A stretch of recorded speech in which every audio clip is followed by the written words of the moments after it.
All right, so at long last, I'm going to finish the math analysis summer course review. I'll make a video for days 7 to 10, circular functions and trigonometry. So, number 34 says, find the exact values of the expressions below. So we've got tangent of 2 pi, cosine of negative 3 pi fourths, and sine of negative 7 pi 6. Well, if we've got the unit circle, we can just read those off the unit circle, but I don't have that, so I'll just think about this a little bit. Tangent of 2 pi, so I'll just draw a little picture. Here's my circle. 2 pi is all the way around the circle, so that's this point right here, and that point is 1, 0.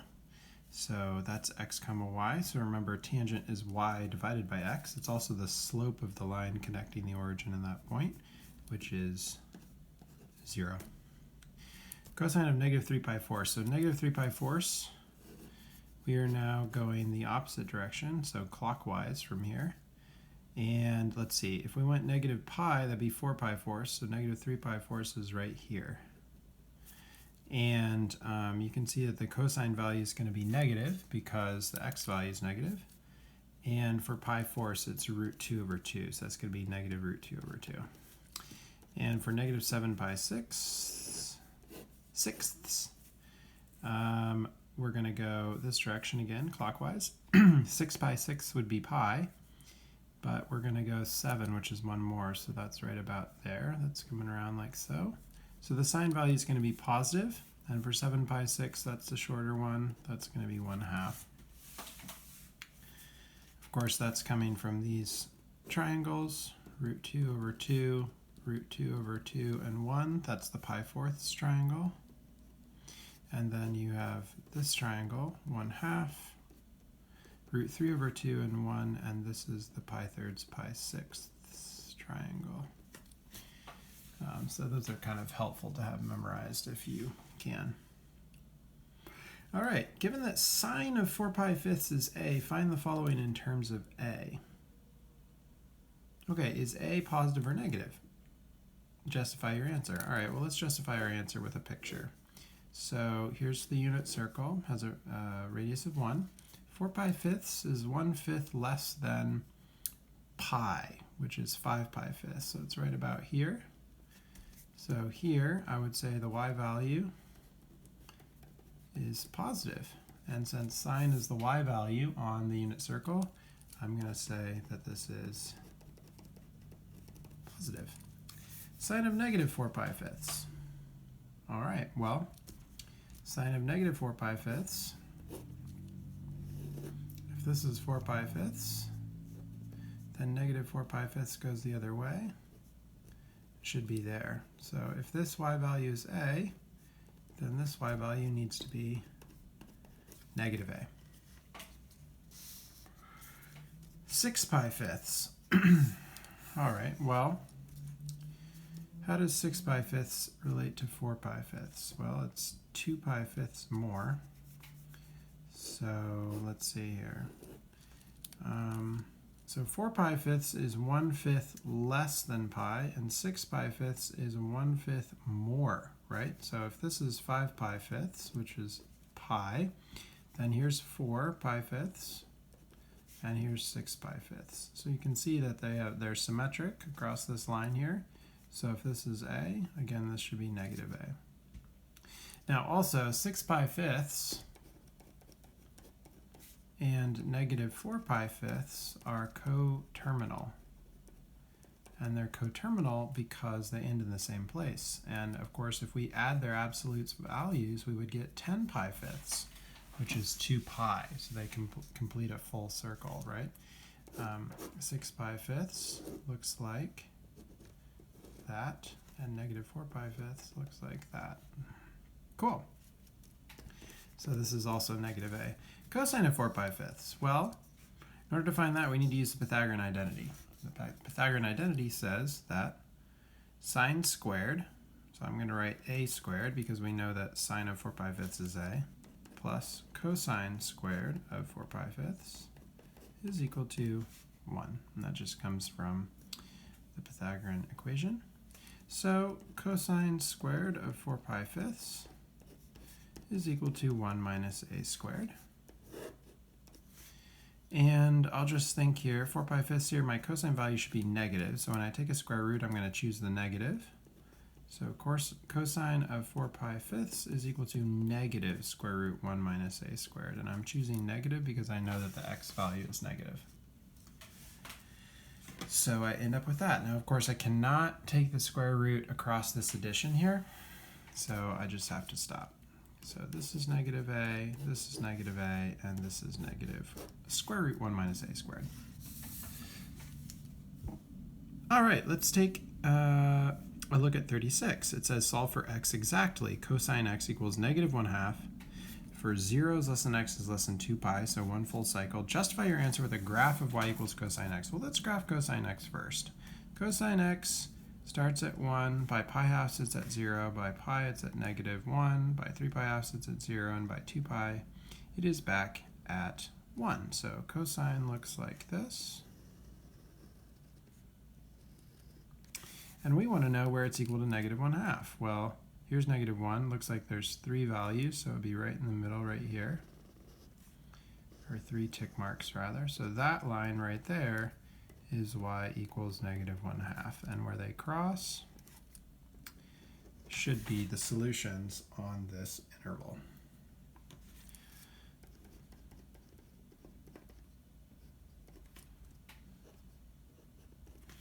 Okay, so we're looking for something a little bit bigger than pi halves and a little bit less than 3 pi halves. So again, cosine x negative, meaning it needs to be over here and over here. And using our triangle, which we had above, the angle that is adjacent to 1/2 is pi thirds. So this is 3 pi thirds because that's pi. And that makes this 2 pi thirds. And this 4 pi thirds.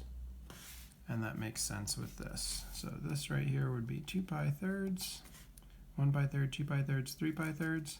Then we have 4 pi thirds right here, 5 pi thirds, 6 pi thirds. So that makes sense.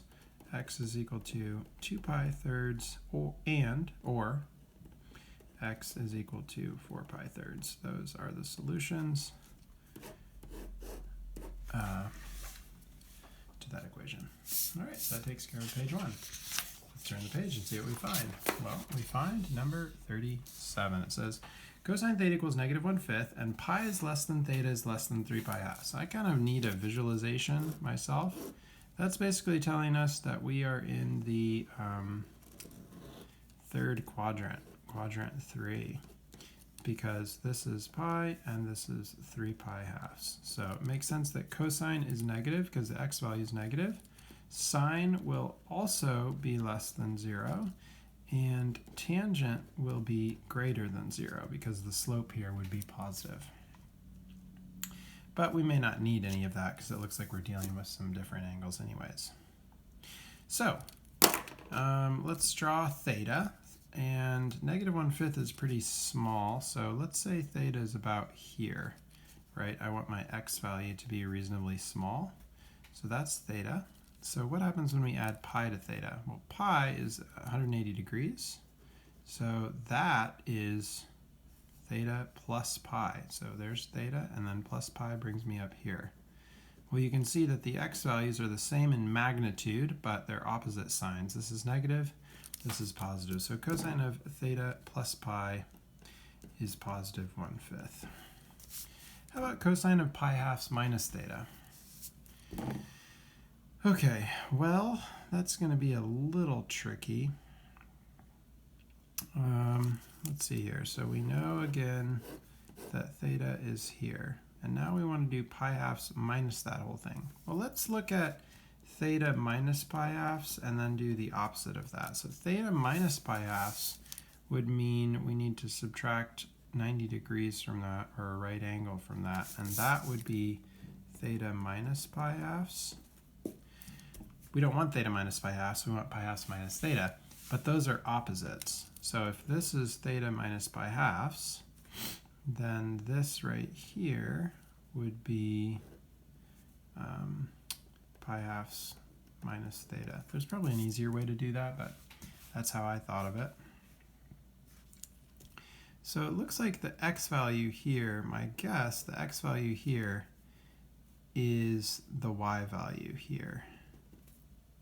So this should be, I think, the same as sine of theta. So I need to find sine of theta, and that should give me cosine of pi halves minus theta. Okay, so let's go ahead and find that using the Pythagorean identity.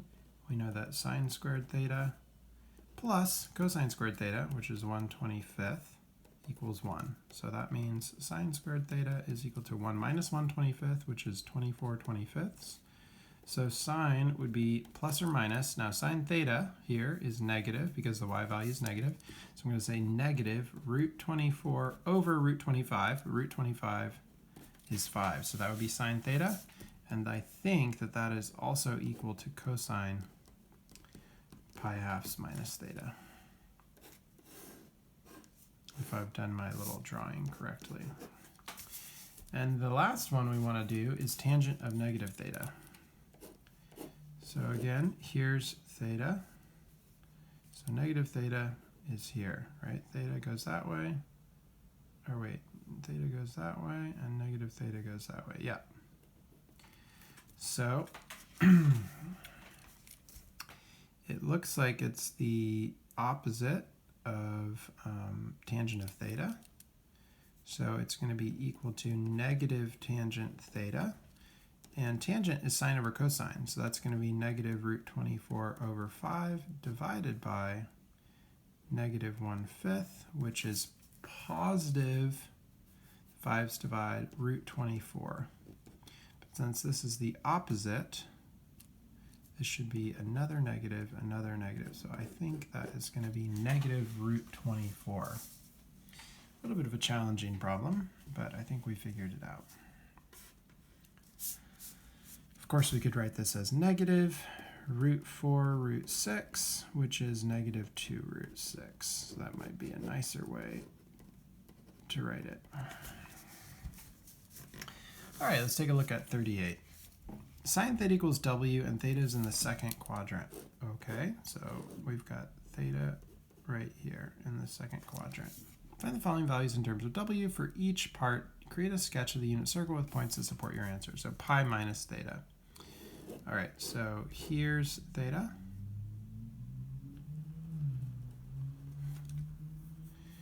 Okay. So let's see here. Theta minus pi would be, let's see, we want to do pi minus theta. I don't know why this is always confusing to me. But let's look at theta minus pi. Theta minus pi would be here. So this is theta minus pi. So the opposite would be here. This is pi minus theta. And do I think those have the same values?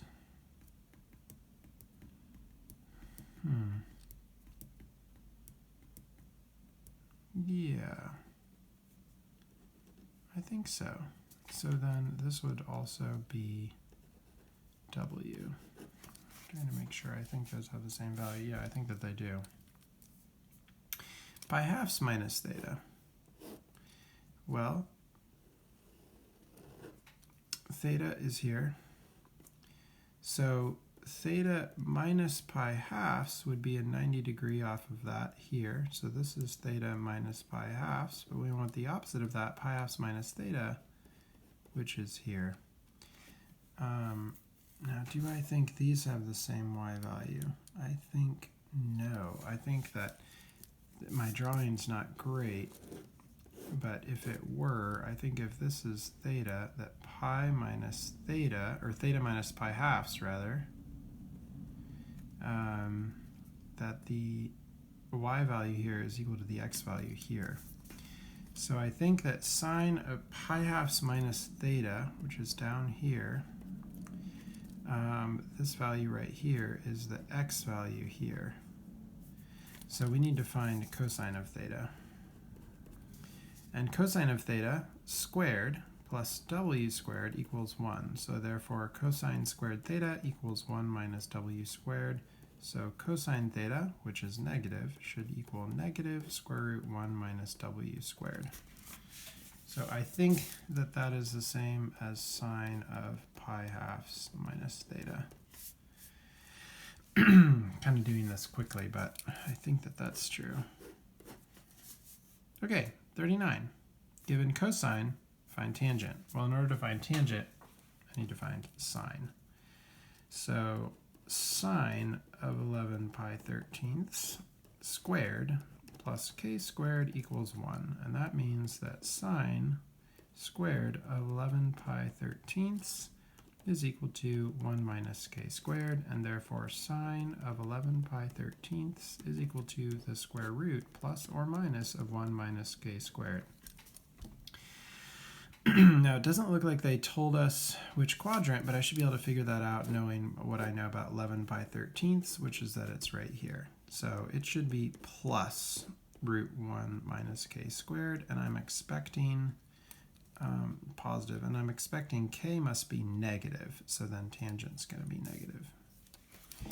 So tangent of 11 pi 13ths is equal to sine over cosine, which should be the square root of 1 minus k squared divided by k. And that's taking care of that page. Excuse me. All right, looks like we've got a few problems left.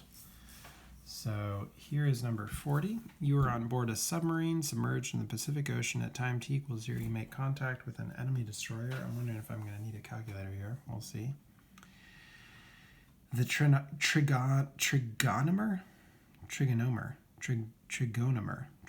I guess. Immediately you start porpoising, going deeper and shallower. At time t equals 4 minutes, you are at your deepest. That seems important. 1,000 meters below the surface. Let's say that f of 4 is equal to negative 1,000. Let the surface of the water be y equals 0. Perfect. At time t equals 10, f of 10, you have your shallowest point, which is negative 200. Your depth varies sinusoidally with time. Sketch a graph of your depth with respect to time. Include one full cycle of the submarine's voyage. Label the x and y axis numerically, and 3 points on the graph. Okay, well, let's see. If from the deepest to the, or the shallowest is half a period from the bottom to the top. So that looks like the period here is going to be 12 total. So I need at least 12. So here's 1, 2, 3, 4, 5, 6, 7, 8, 9, 10, 11, 12. 2, 4, 6, 8, 10, 12. I'll put 13, 14 here just for fun.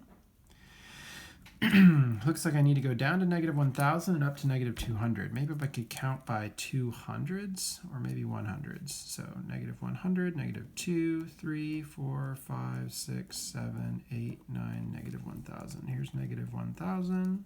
Here's negative 800. Here's negative 600. Here's negative 400. Here's negative 200.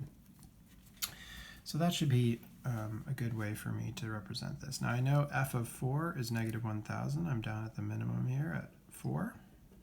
And f of 10 is negative 200. I'm up at the max here. Okay. And let's see here. I mean, that is from there to there is 6. So I guess if I wanted to, I could do 15, 16. By 16, I should be back at the minimum here. And so that would be a full cycle. And let's see, if my max here is negative 200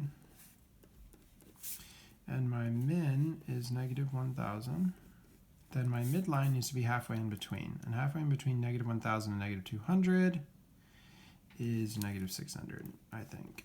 Yeah, it's 400 to either side. So halfway in between the max and the min, between 4 and 10, which is 7, I believe, I need to be here at negative 600. And halfway between 10 and 16, which is 13, I also need to be at the midline here. And then, let's see, this is 6, so 3 away from 4, so at 1 I should also be here. So it's going to look something like this. The depth of your submarine. 3 points in the graph. Okay, I think we've got what we need. I could label a few of these, I guess. This is 13, negative 600. This is 7, comma, negative 600. This is 10, comma, negative 200, etc. This is 4, negative 1000. So there's a few points on my graph. Write an equation expressing your depth with respect to time. Use the space below to show your work. So we could choose cosine or sine. It doesn't really matter. But yeah, I don't know that it really matters. But we could choose whichever one we want. So what if we decide, well, let's figure out a few things first. So first of all, we know the midline, we're going to need that, and the midline is y equals negative 600. We know that the period is from 4 to 16, which is 12. So that means that 2 pi divided by b needs to equal 12, which means that 2 pi equals 12b, which means that 2 pi divided by 12 equals b, which means that pi sixths is equal to b. So we've got our b value to make sure the period is 12.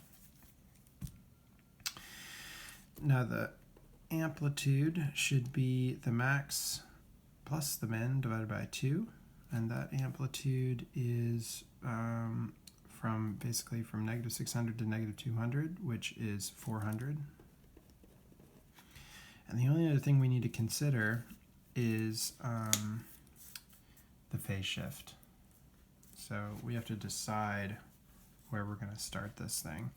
So maybe we want to do sine and start it here. That'd be pretty easy. So one thing we could do, or not easy, but simple, we could do is y equals 400 sine of, okay, there's our b value, pi sixths times, now we're going to do t, and we want to move it over 7, minus 7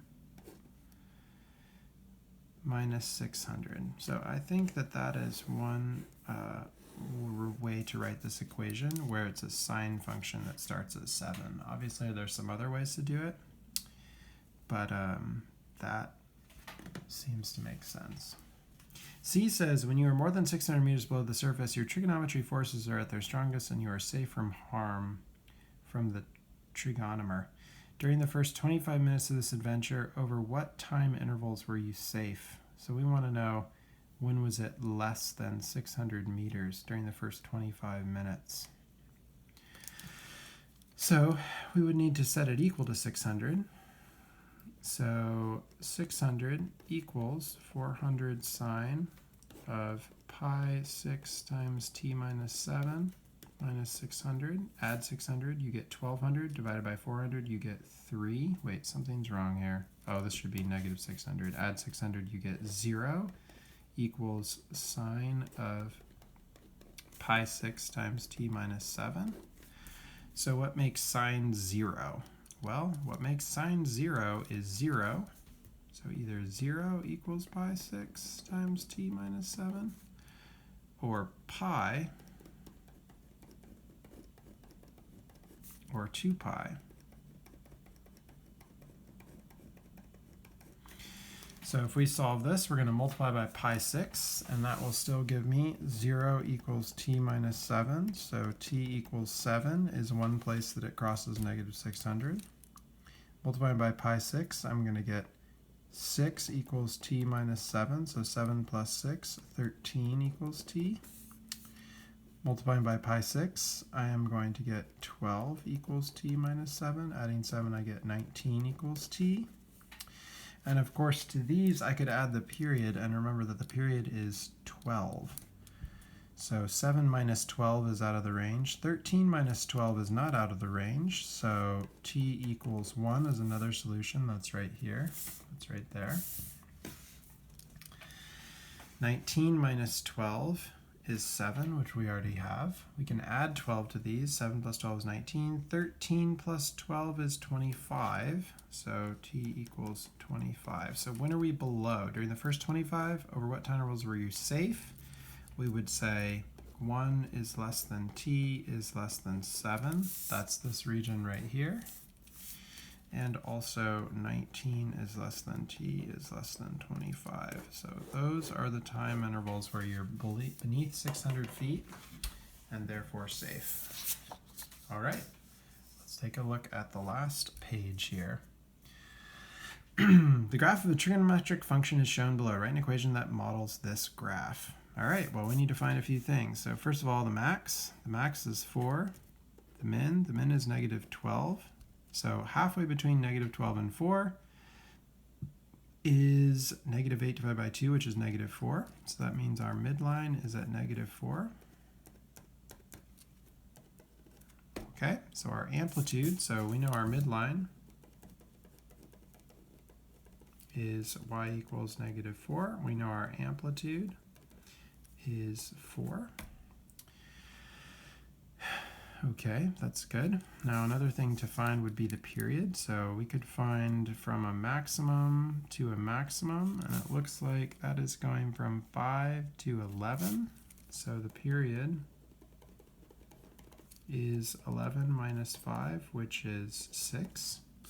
So therefore, 2 pi over b needs to equal 6, and therefore 2 pi equals 6b, and therefore pi thirds is equal to our b value, so that's going to be useful to us. And then we have to decide whether to write cosine or sine. It doesn't really matter. But I think I'm going to choose cosine and start it at this point, which is 5 comma 4. So that means we need to shift cosine to the right 5. There are other ways to do it, but that's what I'm going to do, and I'm going to write that down here. So y equals my amplitude 4 cosine, put my b value in here, pi thirds times x minus 5, that's the phase shift, and then I'm going to subtract 4. And so that would be one solution, but there are others. Determine if the point 120, negative 12 is on the graph of this function. Justify your answer. Well, if I plug in negative 12, let's see what I get. If I plug in negative 12, I will get y equals 4 cosine of pi thirds. Negative 12 minus 5 is negative 17. Minus 4. So y equals 4 cosine of negative 17. This seems very strange. Whoopsies, I realize I'm supposed to be plugging in 120, not negative 12. Alden, you silly goose. Let's plug in 120. Y equals 4 cosine of pi thirds times 120 minus 5. 120 minus 5 is 115. Minus 4. Is that true? Yeah, I guess so. So y equals 4 cosine of 115 pi over 3 minus 4. I don't think that that is a nice number. So I'm going to say no. I don't have a calculator, so you're going to have to check that. But I don't think that this is going to be 2. Something seems wrong here because my amplitude or something is wrong. What did I mess up? Oh, my amplitude is 8. From negative 4 to 4 is 8. Oh dear. So that's 8. That's 8. This is 8. This is 8. So the only place that cosine needs to be negative 1, and cosine is not negative 1 at this point, because I don't think that 3 goes into 115. It definitely does not. So this is not a multiple of pi, so I'm going to say no, it does not pass through this point. Okay, that was a little messy, but in any case, we're almost 30 minutes in, so we got to finish up. Given this equation, state the amplitude, horizontal shift, vertical shift, and period of the graph. So the amplitude is absolute negative 4, which is 4. The period is 2 pi over b, and b in this case is pi fifths. So 2 pi divided by pi fifths is the same as 2 pi times 5 over pi, which is 10. The phase shift or horizontal shift is 2. And the vertical shift or midline is -7. What is the domain and range of the f of x? Well, it should be the midline, which is -7, plus the amplitude minus the amplitude. So the domain is all real numbers. You can also write it -infinity to infinity. And the range is going to be, let's see, -7 minus 4 is -11 to -7 plus 4, which is -3. Or you may write it -11 is less than or equal to y, which is less than or equal to -3. Either way to write it. Give the coordinates of one maximum point and one minimum point. Okay, so we're basically curious when it reaches -3 and -11. So what I need, sine of pi halves gives us the maximum. So I need pi fifths times x minus 2 to equal pi halves, right? Because sine is at its maximum right here and its minimum at 3 pi halves. So if this equals pi halves, I'm going to multiply by 5 over pi, and I'm going to get x minus 2 equals 5 halves. So x equals 2 plus 5 halves. So x equals 4.5. So one maximum point is going to be 4.5 comma -3. Okay, and the minimum, I should be able to just add half the period. And since the period is 10, I should be able to just add 5 to this. And so a min should be at 9.5 comma -11. So I hope that that's correct. Finally, an equation to solve here. 2 sine squared theta minus sine theta minus 1 equals 0. I can let u be sine theta and rewrite this as 2u squared minus u minus 1 equals 0. Now I'd like to factor this if I can. So 2u times u is 2u squared. Now I need these two numbers to multiply to -1. So let's do -1 and 1. So that's -2u plus u, which is -u, so that works. So then 2u plus 1 equals 0, or u minus 1 equals 0. So 2u equals -1, and u equals -1/2, and here u equals 1.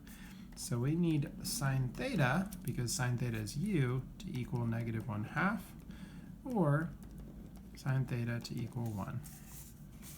So sine theta equals -1/2 in two places.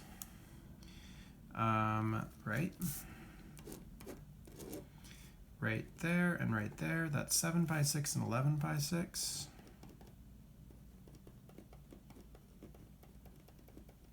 And sine theta equals 1 at pi halves. So that is also a solution. So you end up with 3 solutions to this equation.